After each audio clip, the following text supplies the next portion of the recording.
We are at the Mishnah at 13a. Says the Mishnah, Shchitas oved kochavim, the slaughtering of an idolater, non-Jew, an idolater, nevela. It's not a good slaughtering. Even if he does a perfect job, he goes on Google's exactly how to do it, watch some YouTube videos. He's got it, doesn't matter. It is not a good shchita. A novelty, you would have thought, well, it's result-oriented. As long as the animal was slaughtered properly, it should be good. The answer is no. It's an nevela, and therefore it's going to cause contamination when you carry it. Says the Gemara, nevela in, but isser hana lo. Hold on, this guy's an idolater. So 1 second. This guy's an idolater. So the difference in nevela and idol worship is if he slaughters it for idol worship, it's prohibited from any benefit. It's not that just it causes impurity. You can't benefit from it. Like yain nesach, wine that's poured for avodah zarah, you can't benefit from it. But yet the Mishnah says the only problem is it's going to be a nevela, and it will cause contamination. What happened to the prohibition of getting benefit? So infers the Gemara, there is no prohibition. Mantana Amar B'chia Rabbi Abba Amar B'Yochanan. This Mishnah is clearly not the lo Rabbi Eliezer. It's not like Rabbi Eliezer. The Rabbi Eliezer Omer Stam Machshavos Over Kochavim Le Avodas Kochavim. Rabbi Eliezer is of the opinion that the regular thoughts of an idol worshiper are for idols, and therefore, if you don't know what he's thinking and he slaughters an animal, you can safely assume it was for a certain god. But our Mishnah clearly holds not that way. So Rabbi Ami agrees to that the Mishnah is not Rabbi Eliezer, but he says Rabbi Ami Amar Haki Katani Shchitas Oved Kochavim Nevela. He says that the fact that our Mishnah is not like Rabbi Eliezer is obvious. That's not a novelty. It says it's a nevela and it only causes impurity. It's not prohibited from benefit. He says there's another inference in the Mishnah that the shchita of a idol worshiper is a nevela, and therefore it's going to be permitted. We agree it'll be permitted for benefit because he's not like Rabbi Eliezer who holds that your thoughts are for idols. However, hadimin la'avodos kochavim, but a Jew who's a heretic, who's an idol worshiper, if he slaughters, that is for idols. For idols. Oh, for idols. So that's the inference. Idol worshipping non-Jew, we don't know what he's thinking. You can assume his slaughtering is a regular slaughtering, not for idols. So it'll be a nevela, it's not good, and it'll cause contamination. It's the same as me shooting animal dead. Wasn't slaughtered properly for halachic purposes. But if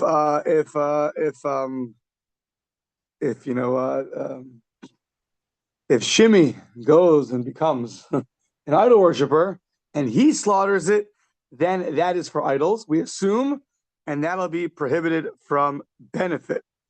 Tanina lahad, the Tana Rabbanan, is going to support the following brisa: Shchitas min la'avodos kochavim.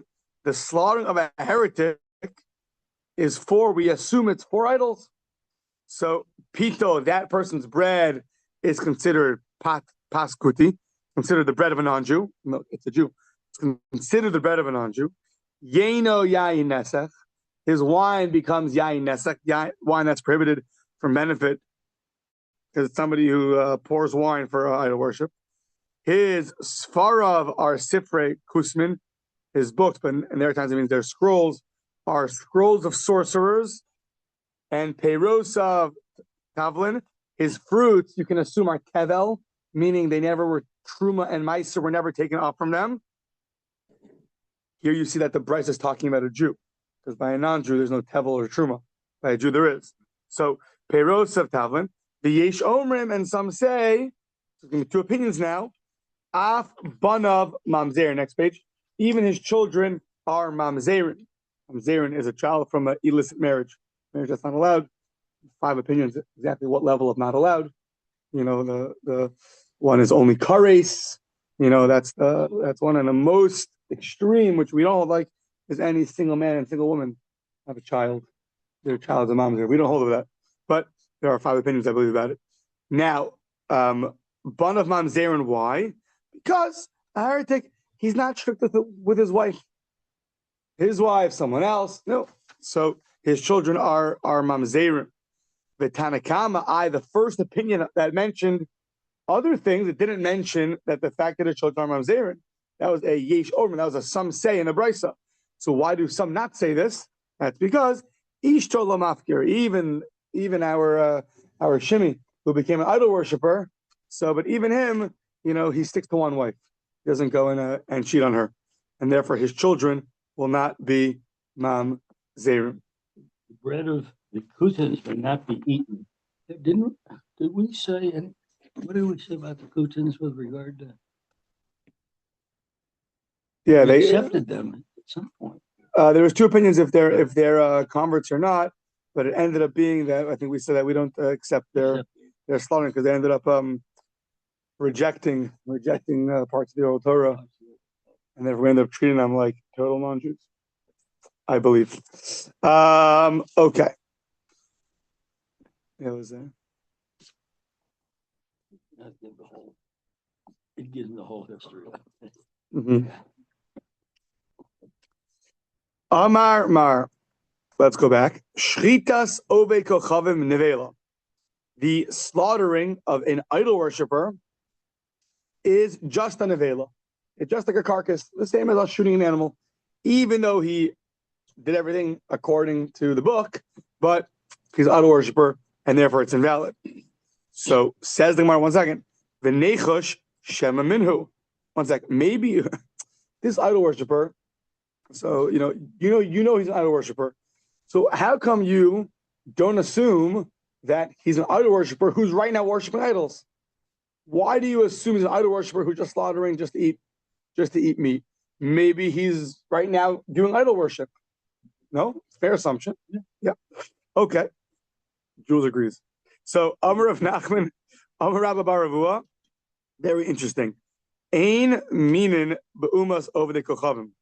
So right now, seems like a radical statement. There are no heretics. I mean, there are no real idol worshippers amongst the nations. So the Gemara jumps right away. What? Haka chazinan. What do we see them? We see them worship idols. The churches are full. What does that mean? So no. Haka chazinan deika. There are. Now what it means is ema ein rov ovdei kochavim minin. The majority of the, so to speak, idol worshippers, non-Jews, are not actually actively serving idols. Now, what does that mean? Savar law, he must hold like the following opinion. Interesting. The non-Jews that are outside the land of Israel, lav ovdei kochavim hein, they're not really idol worshippers. Ella minhag avosein be'adein. They just are continuing the customs of their forefathers. Like nowadays on December 25th. They're not really, right? Thanksgiving. They're not really, right? They do what their fathers did. Therefore, we assume, our Mishnah assumes, that even somebody who seems to have idolatrous practices, our Mishnah seems to assume, according to this opinion, that we don't assume that right now they're slaughtering for idols, because most of them outside the land of Israel are not ones who are actually actively doing it. You see them doing things, and that's just keeping their custom in the father's household. But they're not actually doing it for the idol. Yeah. What do you say? Chinese food on December 25th. Why Chinese? It's a day in New York, December 25th. Non-Jews. That and playing chess. I mean, I think it's just Amar of Yosef Barman Yumi Amar of Nachman and Minim Beumos of the Kochavim. So we just had a statement that there aren't really these real heretics in the non-Jewish world, meaning that they're not really so many actual idol worshippers. So therefore, they're going to have different halachas. So now the one says, well, lamai, for what halachic reasons, meaning what's halachic ramification of this statement that the idol worshipper is not really an idol worshiper? What does that mean? Ilema l'shchita, maybe you'll tell me for slaughtering. Well, hashta shchitas min the Yisrael, amras asira, the ovdei kochavim mibai. So, Jewish heretic, so his shchita prohibits the animal. So, according to Rav Yosef Yumi, in the name of Nachman, so a non-Jewish heretic shouldn't be any better. We should prohibit his slaughtering. So, is that what you're teaching me?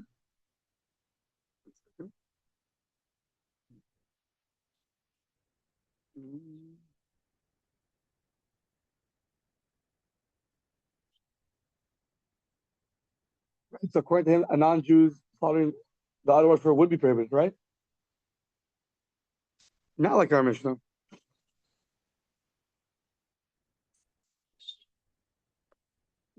Men seem to be such a menace to proper society that one should, if presented with the opportunity, push them down. That's next. Oh, that's next. That's next. The Gentile man is certainly more devoted to his faith than his Jewish counterpart. Right. So this opinion holds that if a Jew who goes and does idol worship, if he goes and worships idols and his slaughtering is prohibited, for sure, an idol worshiper himself is more devoted than the Jew is. Okay, so Ella, it must be for the following halakha, Limoridin, that there's a law, and I don't know how much we encourage this law, but you could put a heretic into a pit. It's not considered actual killing him; he'll die on his own. So maybe you want to say that there's a distinction between a heretic like that and the idol worshiper. So Hashdi Sol Marina Mibai. For sure, if a Jew you could put into a pit, for sure the idol worshiping non-Jew you could put into a pit. So Amar of Ukva Bar Chama lekabel mehen korban. Maybe it's coming to teach you a halacha about receiving their offerings. The Tanya mikam v'lo kulchem lahotzias hamumar. So it says mikam, from you get a sacrifice, but not from all of you, to exclude a mumar, a apostate. Mikam bachem chalakti v'lo b'avdei kochavim.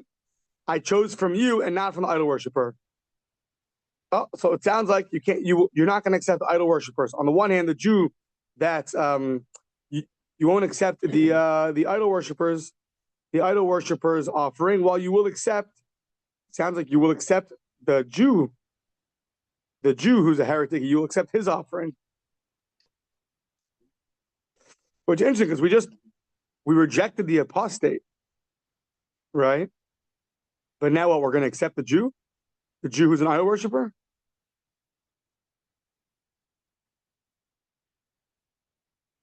It's interesting. It says Mikem v'lakuchim hotias hamumar. We exclude the apostate. Then it says Mikem b'chem chalakti v'lo b'avdei kochavim. You I chose and not the idol worshippers. Oh no, sorry, it's the same thing. The same way a Jew we're not going to accept. So too the non-Jew who's an idol worshiper, we also won't accept his. Yeah. Yeah, exactly. They're both going to be the same. So it says the Gemara, hold on, it rejects and says, Mimai, Dilma Hakikamar. Maybe this is how it's written. Misroel mitzdiki kibel mirshayim lo sekabel. Maybe it just reads from a Jew who's innocent, so to speak, you'll accept the sacrifice.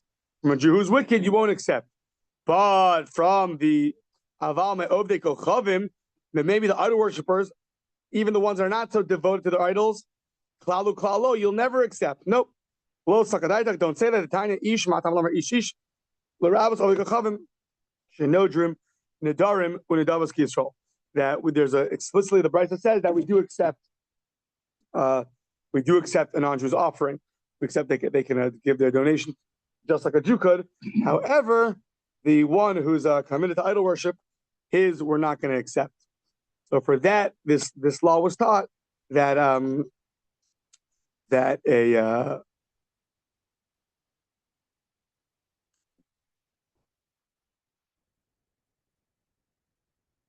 for that it was taught that in the name of Rav Nachman that the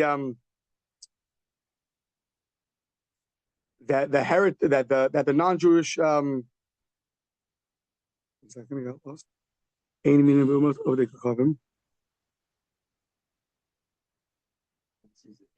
that the non-Jewish heretics aren't really idol worshippers. For what? for the fact that we could accept their offers. If they want to offer an offering, we will accept it from them. So for other things, we're gonna view them as devoted idol worshippers, like for slaughtering or for putting in a pit.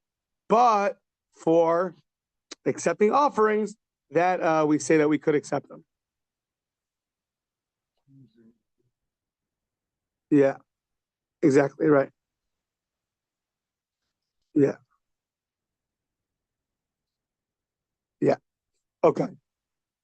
So even within a non-Jew idolater, there's not necessarily do we view them all as as full idolaters necessarily, because we do accept their sacrifices. Obviously, if you're shown otherwise, maybe you would say differently. But okay. Now we say umetame b'masa that a nevela is going to cause contamination by carrying it. Says the Gemara, yeah, pshita kev nevela he metame b'masa. Obviously, if it's a nevela, it causes contamination by carrying it. That we know already. Amarava, no, what this what it means. Hachikatani zu metame b'masa. This contaminates with carrying. The yeshcha cheres she metame afilu b'ohel. But there's something else which contaminates even in a tent. You have this thing, we'll see in a second what it is. In a tent, that will cause contamination even without touching it. The ezuzu, and what is it? The ezu, zutakrobes.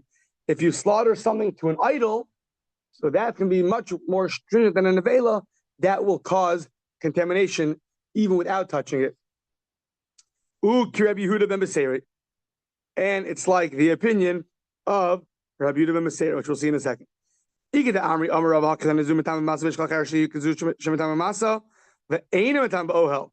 So some say very different in the name of Rava. They say that this contaminates by carrying, but there's something else that contaminates by carrying and does not contaminate in the tent. The ezu, so two opinions in the name of Rava. If an animal slaughtered for idol worship does or does not contaminate what we call tumas ohel, the contamination of the tent in the same roofed area without touching it, will it or will it not contaminate? So it sounds like the letter is by the latter opinion, which means that it will not contaminate. So where did Rabbi Dovid Gleizer say this? The Tanya Rabbi Dovid Gleizer Amar Minan that grows Chavim Shehi Metama Ba'ohel. How do you know that the slaughtering of an idol for slaughtering of an animal for idols will cause contamination in the tent? Shenamar v'yitzmu l'bal pa'or, that they were very attached to the idol called Baal Pa'or. Then it says in the same verse, David Melech says, "V'yochlu zivchei mesim," and they eat the offerings of the dead. Ma meis metame be'ohel, just like a dead person contaminates in the tent. Af takroves avodos kachavim metame be'ohel. So to the serving idols, the animal who's slaughtered for idol worship will also cause contamination in the tent. So that is the opinion of Rabbi Yehuda ben Beseira. And there's two opinions: does Rava hold of that or not? Sounds like we don't hold of it. That's his opinion. Now the next Mishnah is a big lesson. Why you have to do Mishnah Yomi? They just had a scene yesterday. Why?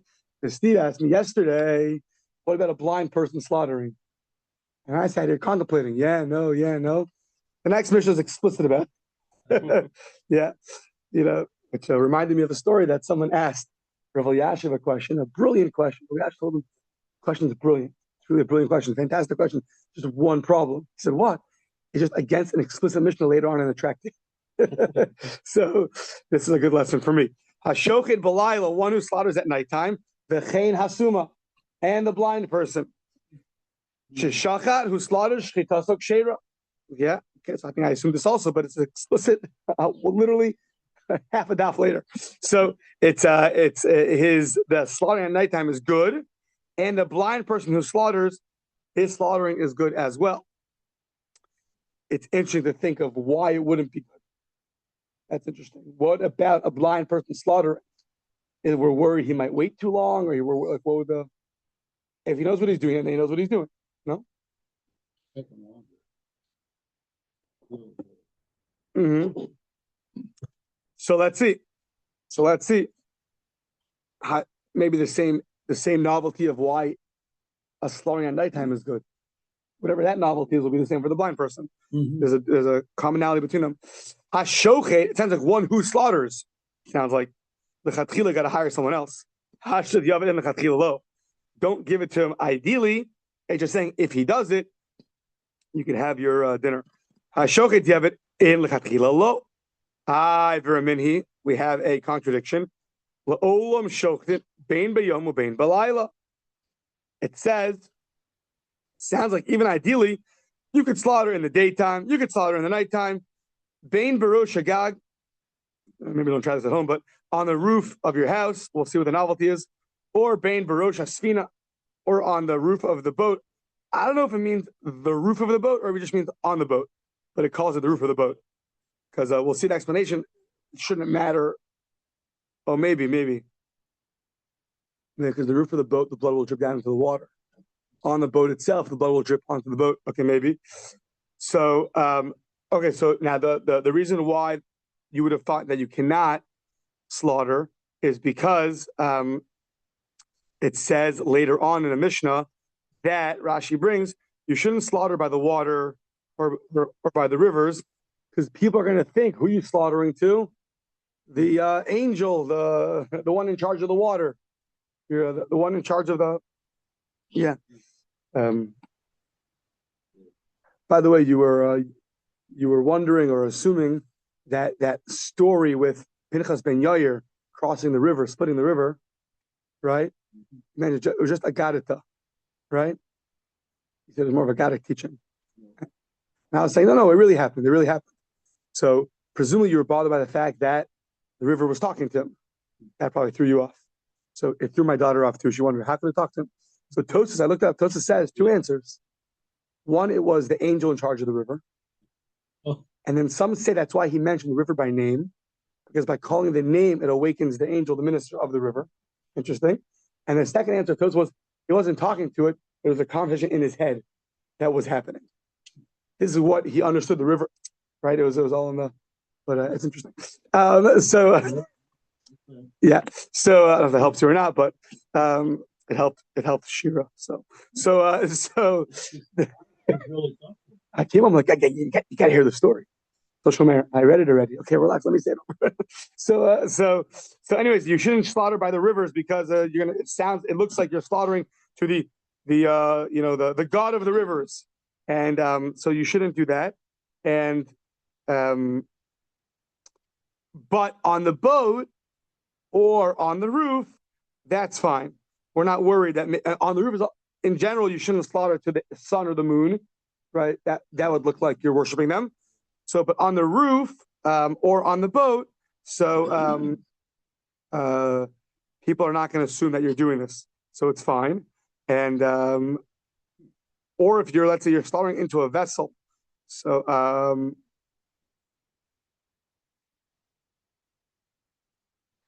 yeah. So either way, you could slaughter day and night. You could slaughter on the roof of the house or the boat. So what do you see though? You could slaughter ideally in the daytime, in the nighttime. Amar of Papa, no, that's only b'she'avuka kenegdo, when the lights are on, when you have the torch, when you have the bonfire next to you, meaning nighttime when there's light, but not nighttime. That ideally you should not slaughter. Amar of Ashi, there's even like we can even show that this is true. Amar of Ashi, dekanami dekatani hasam dumya diyom. This Brisa said slaughter by day and by night. It compares day to night because it's nighttime that is like daytime because you have a fire next to you. The Hacha in our Mishnah, it compares nighttime to a blind person where there is no light by you. Same way a blind person can't see, so in the nighttime you can't see. And yet it says that post facto it's good, but the you shouldn't do it. The Hacha dumi desuma shma mina. Exactly.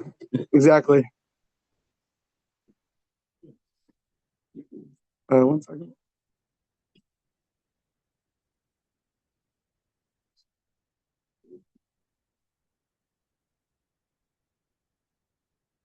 Yeah. Okay. Yeah. Rashi explains just when you're on top of the roof. So in general, if you're slaughtering if you're slaughtering to the water and you accept the blood in a vessel, they're going to think that you're going to throw the blood to the water as idol worship. But if you're on the roof and you're putting the blood into a vessel, so people assume the reason why you're putting the blood into a vessel on the roof because you don't want to get your roof bloody. That's why. Or the boat, you don't want to get your boat bloody. Therefore, they're not going to see clearly that you're doing it for idols. Okay. Shema Mina. That's that. Next page says the Mishnah. Now, if I remember, this is going to have a lot of explanations to this. Yeah. One of these like more foundational parts. So, Hashochet, also do not do this. Hashochet b'Shabbos, one who shechs on Shabbos, ubi Yom Kippurim. So both of those are not times that we allow slaughtering. Afal pisha mischayev b'nafsh, even though your life is at stake. Meaning, if you do it we said there's no word advertently. If you do it deliberately, got to switch the lingo. Yeah, there we go. If you do it deliberately, then with witnesses. So then on Shabbos it's stoning, and on Yom Kippur it's kares. So if you do it alpha pisha mischayev b'nafsh, even though it's something which is liable to death, still your shechita is valid. Your slaughtering is valid. Now, commentators are bothered by. We said earlier that one who violates Shabbos in public, so has a din, has a halacha really of a equivalent of a non-Jew's slaughtering. It's the same thing. So why is the slaughtering here good? There's a number of answers. So one answer is he did it privately. He didn't do it publicly. It's only publicly when you desecrate it. That's the first answer that Tosfos says. So, but that's a sticky point. Okay, so that's that. So now, Amar Rav Huna says Rav Huna, Darish Chia bar Rav Mishmei de Rav. Rav Huna says that Rav Chia said in the name of Rav, I think it was uncle, but maybe I'm wrong, that it's Asura ba'achila liyoma. For that day, the food is prohibited. So the slaughtering was good, but you cannot benefit from it that day. And I think it's going to have a lot of opinions why. First, we're going to go down like the mukta route, that you can't really touch things, use things that were not set aside for Shabbos. So let's see. Vinaz ben Chavaraya, now his friends, his colleagues gathered up and they tried to say, like, how do you understand this opinion of Rav?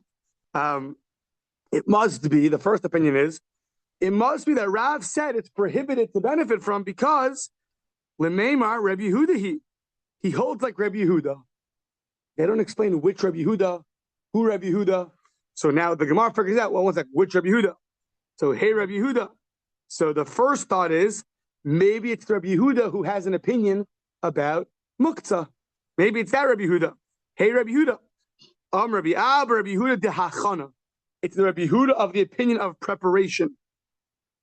The Tanan, as we say, Mishnah in the beginning of Mesechus Beitzah, Mechatchin es hadiluin. You can cut the gourds, assuming that they're already detached from the ground. If they're attached to the ground, you can't cut it off. That's a prohibition. But if they're detached from the ground, you can cut the gourds. Lifnei habehema, in front of an animal. Presumably you want to feed it to the animal. The es hanevela lifnei haklavim, and you have a carcass, and this carcass it even died on Shabbos. So meaning before Shabbos, it was alive and kicking. It died on Shabbos. But what's with muktzah? Why is there no muktzah problem? When it was alive, you can't use that on Shabbos. You can't cut it open on Shabbos. If it was alive, you can't shecht. But now, so when Shabbos came in, what could you do with it? You can't kill the cow on Shabbos. Should be muktzah maybe. And yet, if it dies on Shabbos, you could use it. We'll get to prayer soon. Don't worry. Your favorite topic. So, lifnei haklavim. So that's the next Rabbi Yehuda.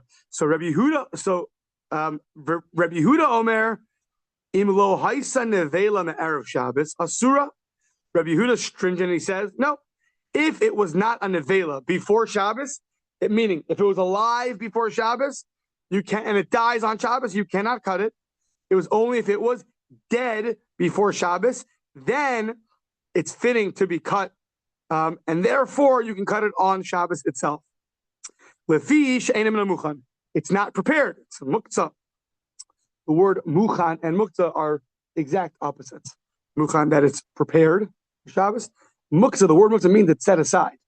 Set aside, not for Shabbos. So, Alma, what do you see? Kevan delo itchan esmol. You see that it was not, since it was not prepared from yesterday, asura, according to Rabbi Yehuda, it's prohibited. Hachanami, our Mishnah, is Rabbi Yehuda. Kevan delo itchan esmol. You slaughtered it on Shabbos. Obviously, if you slaughtered on Shabbos, that means it was not slaughtered Erev Shabbos. And therefore, this fits with Rabbi Yehuda.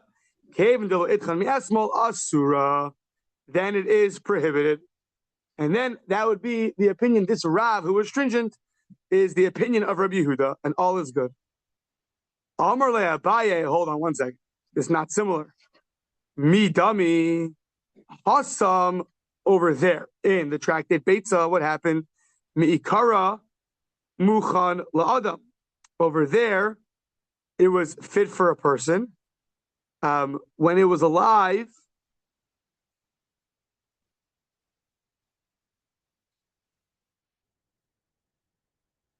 Hasami kara muchan adam ahashna muchan klavim. There, when it was alive, it was something that could have been slaughtered and eaten by a person. Then it died, and without a slaughtering, and therefore it's only fit for animals. So the assumption is that even when the animal is alive, but you view it as something that's fit to be slaughtered by and fit for eating. Now that it died, it's still fit for consumption for animals.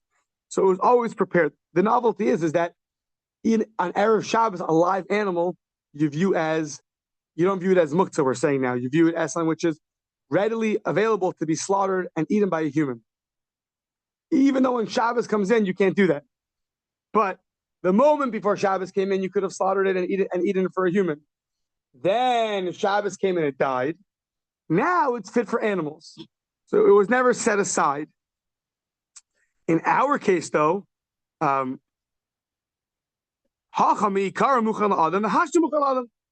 our case, it was fit to be slaughtered on Erev Shabbos and fit for human consumption. And on Shabbos, you slaughtered it.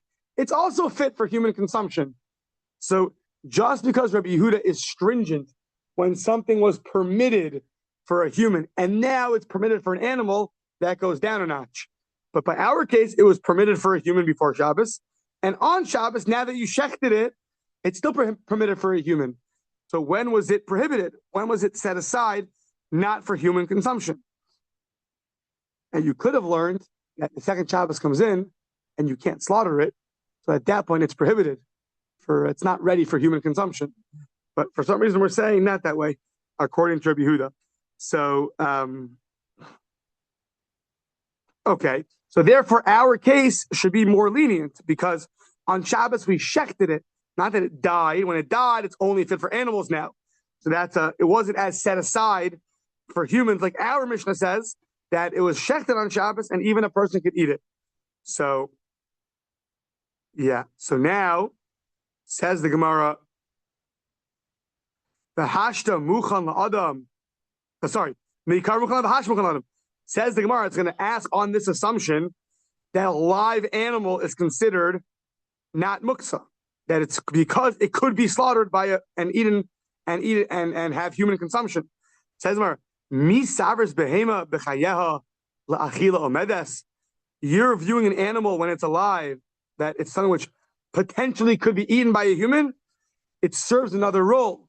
Behema b'chayeha legadil omedes. It's fit to raise young ones. That's what it's fit for, not for human consumption. Rather for raising animals. Yeah. So if that's true, then the whole thing gets thrown out. That we don't view the animal as fit for humans at all. So it came into Shabbos Muktzah. Says the Gemara, if that's true, ihachi behema l'Rabbi Yehuda b'yom tov heichi shachtina. According to Rabbi Yehuda, how do you ever slaughter an animal on Yom Tov?